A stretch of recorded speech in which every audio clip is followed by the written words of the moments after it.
રાજ્ય સરકાર દ્વારા ડ્રાઇવિંગ લાયસન્સ કઢાવવા માટેની પ્રક્રિયા ઘણા સમયથી ઓનલાઈન કરવામાં આવી રહી છે, જેમાં નિયમ મુજબ શરૂઆતમાં અરજદારોને લર્નિંગ લાયસન્સ મેળવવું પડે છે અને ત્યારબાદ રેગ્યુલર લાયસન્સ માટે અરજદારે ઓનલાઈન અરજી કરવાની હોય છે, જે બાદ જ ડ્રાઇવિંગ ટેસ્ટ માટેની તારીખ ફાળવવામાં આવે છે. પરંતુ આ ઓનલાઈન અરજી પ્રક્રિયા અરજદારો માટે સુવિધાના બદલે દુવિધા આપનાર બની છે, જેમાં સુરેન્દ્રનગર જિલ્લામાં આરટીઓ કચેરીમાં ડ્રાઇવિંગ લાયસન્સ માટે દરરોજ 70 સ્લોટ એટલે કે 70 વ્યક્તિને એપોઇન્ટમેન્ટ ફાળવવામાં આવે છે. ઓનલાઈન એપોઇન્ટમેન્ટ સવારે 8 વાગે આરટીઓની વેબસાઇટ ખુલતા જ થોડી જ મિનિટમાં આ 70 એપોઇન્ટમેન્ટ બુક થઈ જાય છે, જેના કારણે અન્ય અરજદારોને રાહ જોવાનો વારો આવે છે.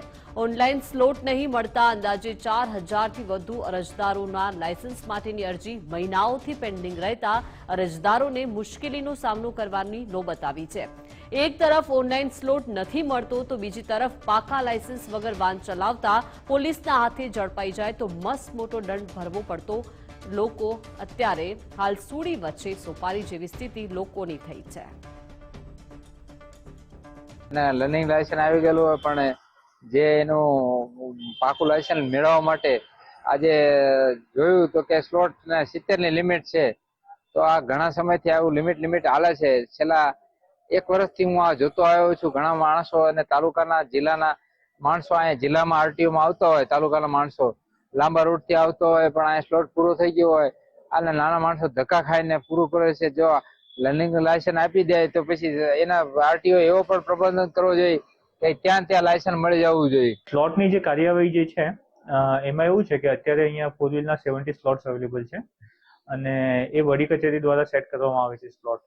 હવે 70 સ્લોટ અવેલેબલ છે અને એ ફૂલ થઈ ગયા છે, મહિનાની વેઇટિંગ ચાલે છે અને દરરોજ 70ની છે પણ ઘસારાના કારણે અપોઇન્ટમેન્ટ મળવામાં તકલીફ પડે છે. આ બાબતે અમે વડી કચેરીને જાણ કરેલ છે અને ફરી પણ અમે થોડા દિવસ પહેલા પણ આ બાબતે લેટર લખેલ છે.